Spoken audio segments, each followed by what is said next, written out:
Prison corruption. Exposed, guards, bribes, and power plays. The night shift was supposed to be quiet. The fluorescent lights buzzed softly, casting pale shadows over the cell block. Officer Reilly sat in the break room pretending to check paperwork when a man in street clothes slipped through the side door. It wasn't unusual, family members and contractors passed through all the time, but the way the man carried himself screamed secrecy. He placed a thick envelope on the table, his eyes sharp. Reilly hesitated for only a second before sliding it into his pocket. His hand trembled slightly as he stood and walked toward a restricted cell block. Moments later, Daniels, the rookie officer, watched from a distance as Reilly unlocked a door that should have stayed locked until morning. Inside that cell was Cortez, one of the most feared men in the prison. His name carried weight in whispers. Drugs, contraband, protection rackets, everything illegal inside those walls funneled through him. As the door creaked open, Cortez stepped out like a king surveying his kingdom. His grin stretched wide as he stretched his arms, savoring the taste of freedom even if it was temporary. The eerie part wasn't just that he was out of his cell, it was that he moved with total confidence, like he had done this before. Daniel's heart sank. If inmates could buy their way out of cells, then who was really in control here? Weeks earlier, the prison had looked almost normal. Guards made their rounds, their keys jingling in rhythm. Inmates played cards in the yard, traded ramen packs for cigarettes, laughed in low voices. But under the surface, things weren't as calm as they seemed. Small favors had been building up. A candy bar smuggled in, a soda bottle passed under the table. Guards took these bribes with a shrug. It felt harmless, like a game.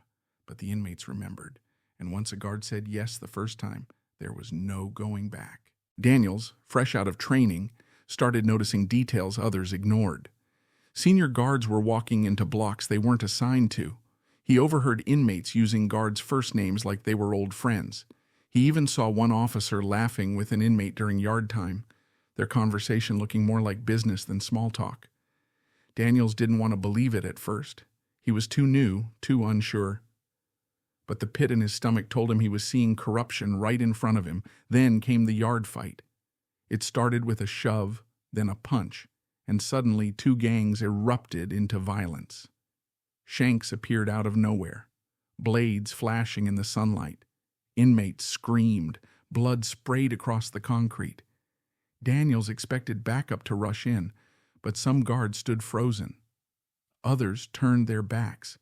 Only after several minutes, when bodies lay on the ground bleeding, did the alarms blare. Later, Daniels overheard whispers. Some guards had been paid to look away. That's when he realized corruption wasn't small anymore. It was costing lives.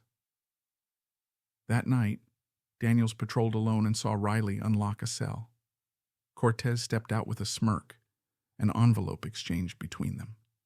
Daniels' chest tightened. He had just witnessed proof of everything he feared, and as Cortez disappeared into the shadows of the corridor, Daniels whispered to himself, "If they can buy freedom here, what's stopping them from doing anything they want?" Daniels pressed his back to the wall, the dim hallway swallowing him in shadow. He barely breathed, terrified that Cortez or Reilly might notice him. Cortez moved like he owned the prison, his steps slow, deliberate. Reilly trailed close behind, keeping watch. They passed through the hall like it was their private office, not a prison block filled with locked men. Minutes later, Daniels followed at a distance and peeked into the laundry room. Cortez stood at the center with two other inmates, both armed, not with sharpened shanks, but with gleaming steel knives. Real weapons. Daniels' stomach twisted. If knives had made it this far inside, it meant outside connections were feeding Cortez with help from the guards. The men spoke in low voices, but one word carried clearly through the silence. Escape. Daniel's pulse skyrocketed. This wasn't about smuggling food or trading favors. This was about breaking out. He leaned forward too far, his boots scraping against the concrete floor. Cortez's head snapped toward the sound. His eyes narrowed, cutting through the shadows like a predator spotting prey. Slowly, dangerously, he smiled. In his hand, the knife glinted. Daniel's breath froze in his throat as Cortez stepped forward, his voice sharp. "Who's there?" Daniel's pulse thundered in his ears as Cortez stepped forward, knife gleaming. For a moment, Daniels thought his cover was blown, and that this would be the end. His body locked in fear, every instinct screaming to run. But before Cortez could strike, Reilly's sharp voice cut through the silence. "Leave it. We don't need heat right now." Cortez froze, staring into the shadows. His lips curled into a smirk. "Next time, rookie. Next time." With a slow, deliberate turn, he walked back toward the laundry room, his blade still in hand. Daniels exhaled shakily, realizing he'd been spared. For now. The next morning, chaos swept the cell block. An inmate was found beaten so badly his face was unrecognizable. Daniels helped carry the stretcher, his stomach turning as he caught sight of the victim's eyes swollen shut. Whispers spread like wildfire. The man had refused to pay his taxes to Cortez.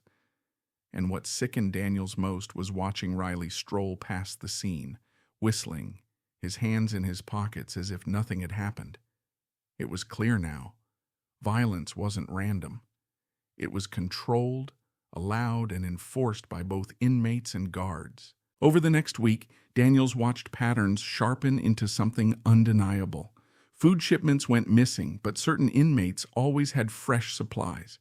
Contraband phones lit up in cells at night, glowing against dark faces pressed to the screens. Guards assigned to shakedowns walked past cells without even checking, unless someone had failed to pay their fee. Daniels had entered a world where the prison's official rules meant nothing. The real rules belonged to Cortez. Daniels thought about reporting it, but fear coiled inside him. Who could he tell? If Reilly was dirty, how many others were part of this? Even the warden could be blind, or worse, complicit. If Daniels spoke up and the wrong ears heard, he wouldn't just lose his job. He might lose his life. One night, Daniels patrolled the tier when smoke suddenly filled the air. Inmates banged on their doors, shouting, coughing. An alarm shrieked as flames roared down the corridor. A mattress fire deliberately set. Daniels struggled to see through the haze when his blood froze. Through the smoke, Cortez walked free, shoulders squared, moving with purpose while others panicked. And behind him was Reilly, calm, unlocking doors. Daniel's heart stopped. The fire wasn't chaos, it was cover. Something bigger was happening right now. The fire alarms wailed as Daniels fought through the smoke. Red emergency lights flickered across the steel bars, casting everything in a nightmarish glow. Inmates screamed, some coughing violently, others cheering, pounding their fists against doors as if this was entertainment. Daniels spotted Cortez through the haze, moving like a man on a mission, not in panic. Reilly trailed behind him, unlocking doors with quick, practiced motions. They weren't fleeing from the fire. They were heading somewhere specific. Daniels ducked low, heart hammering, following at a distance. They reached the infirmary. Cortez shoved the door open, slipping inside with two of his men. Daniels crouched outside, peering through the crack. Inside, Cortez pointed at a locked storage room at the back. It held not only medical supplies but also confiscated contraband awaiting transfer, phones, drugs, and weapons. Reilly stood guard at the door, his baton loose in his hand, while Cortez and his crew forced the lock. With a metallic crack, the storage swung open. Daniel's eyes widened as Cortez grinned at the stash. "Jackpot," one inmate whispered. They began stuffing the packages into a black duffel bag. Daniel's trembling hand hovered over his radio. Should he call it in? His finger almost pressed the button, but then he froze. What if Reilly was listening? What if others were in on it? His report could vanish before it reached the warden's desk, and he would be exposed as a rat. He slowly lowered the radio, sweat dripping down his temple. He was alone in this. His only option was to watch and remember. Reilly's face twisted into fury. Instead of stepping in to help his fellow officers, he raised his baton and slammed it across Thompson's back. Thompson collapsed to his knees, gasping in pain, his extinguisher slipping from his grasp. Daniels froze, his mind spinning. Reilly wasn't just corrupt. He was actively defending Cortez, attacking his own brothers in uniform. The line between guard and gangster had shattered. Reilly pointed his baton at Daniels, his voice cold and sharp. "You don't get it, rookie. This place isn't about rules, it's about power. Cortez runs this block, and I make sure it stays that way. If you want to survive, you walk away." Cortez chuckled darkly, stepping closer, his blade gleaming again. His men flanked him, one clutching his injured arm, but still dangerous. Daniels felt his back press against the cold cinder block wall. His mop handle trembled in his hands. He was trapped. Suddenly, shouts and flashlights cut through the smoke. More officers stormed the corridor, responding to the alarms. Their voices rang out, "Hands where we can see them." Reilly cursed under his breath, yanking Cortez back. Cortez's eyes locked on Daniels, burning with fury.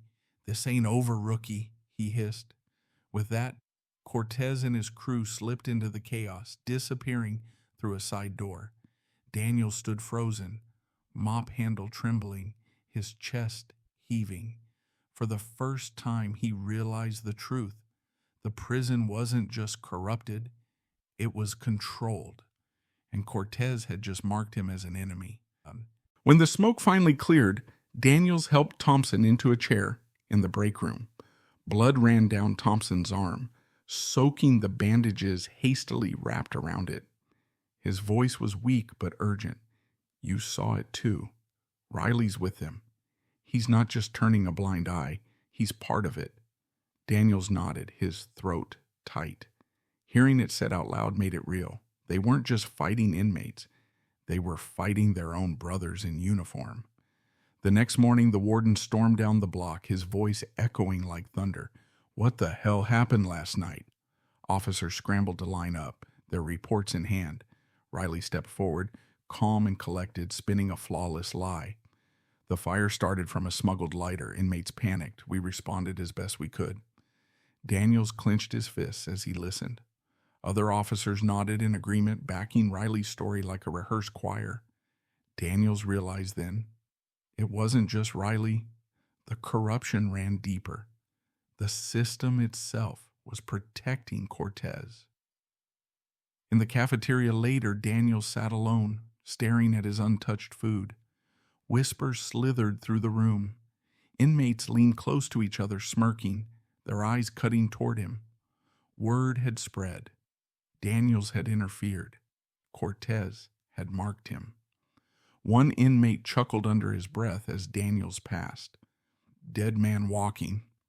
The rookie kept his head down, but his stomach churned. The message was clear. He was already a target.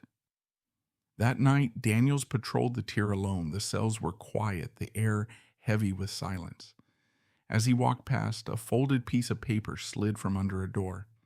He hesitated, glanced around, then bent to pick it up. Written in rough handwriting were just 3 words: "Debt due soon." Daniels crushed the note in his hand, sweat trickling down his neck. It wasn't just a warning, it was a promise. Through the noise, Daniels spotted movement at the far end of the block. 2 figures stood calm, untouched by the chaos. One was Officer Reilly, his expression cold, unreadable. The other was Cortez, his hands still dripping with blood, the knife glinting in the fluorescent light. The way they stood side by side sent a shiver down Daniels' spine. This wasn't inmates versus guards anymore. It was a partnership, stronger than fear itself. Daniels locked eyes with Cortez. For a moment, the noise around them vanished. Cortez's stare was sharp, like a predator studying prey. Slowly, deliberately, he wiped the blade on his shirt, never breaking eye contact.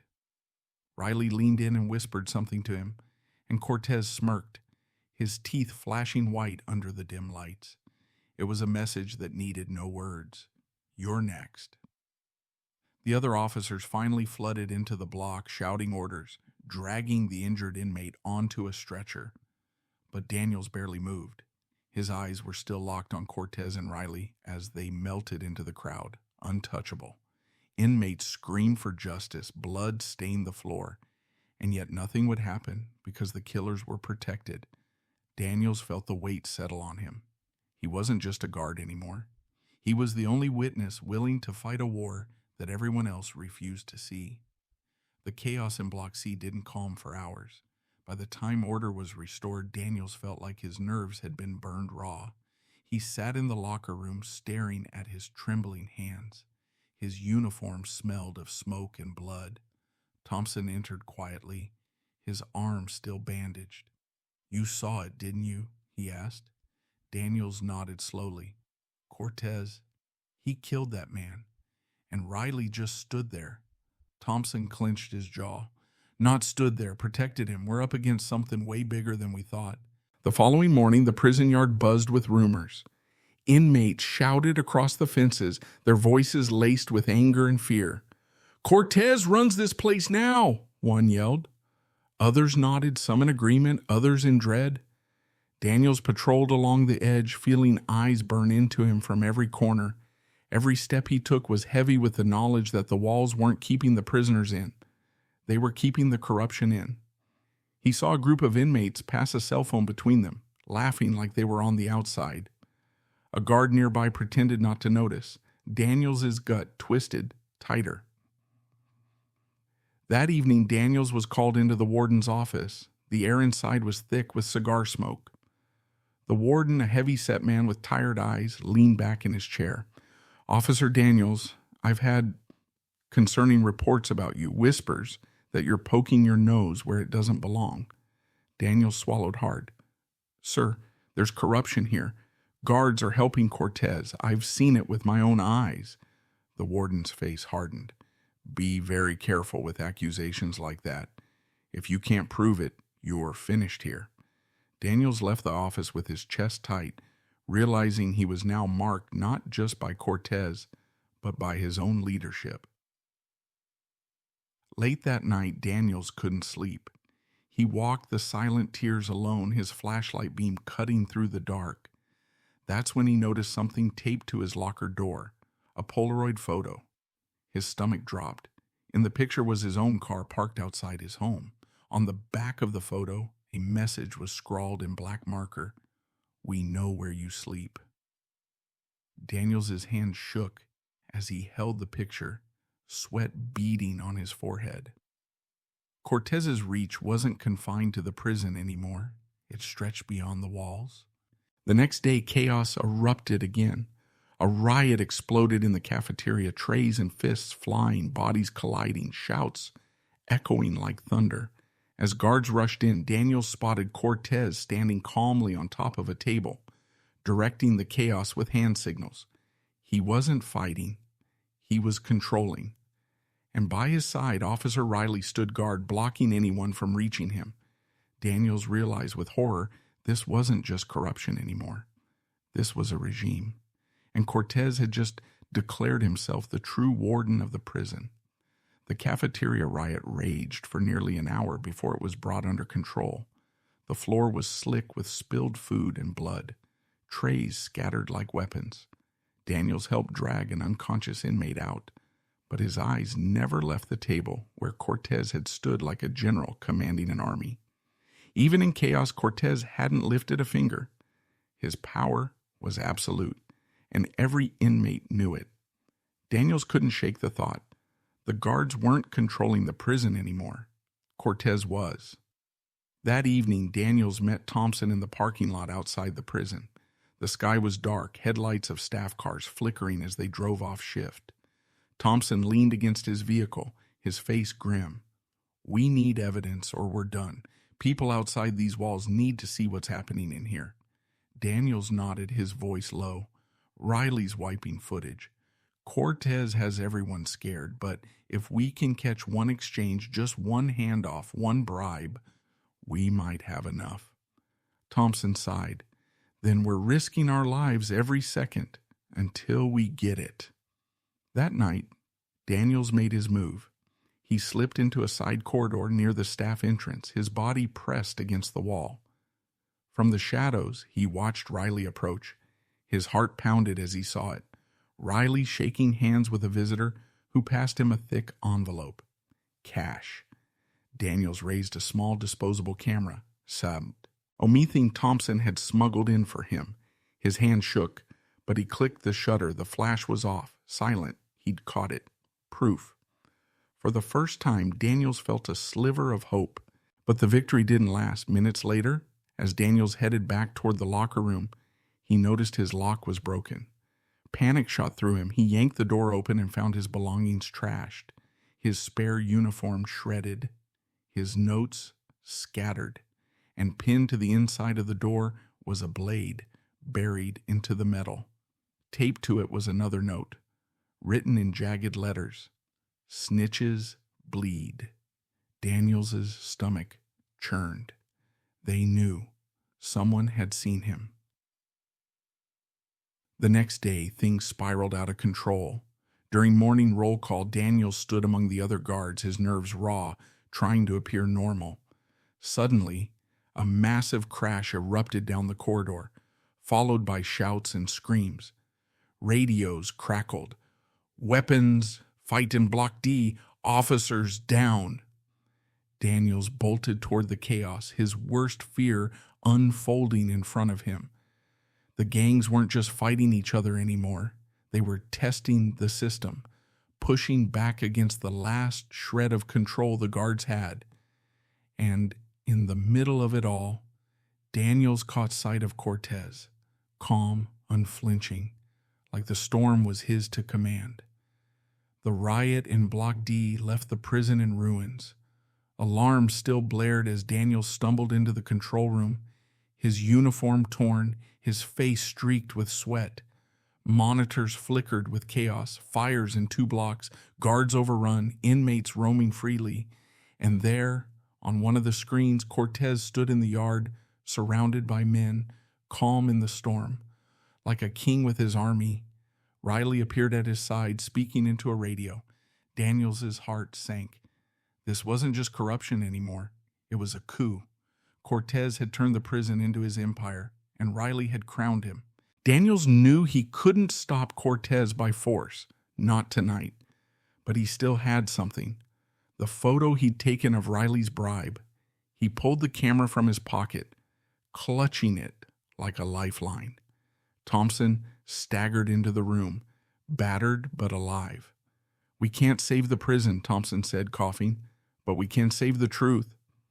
Together, they slipped into a maintenance tunnel beneath the prison, the sound of chaos echoing above their heads. Every step was dangerous. If they were caught, they'd never make it out alive. By dawn, the prison was under military lockdown.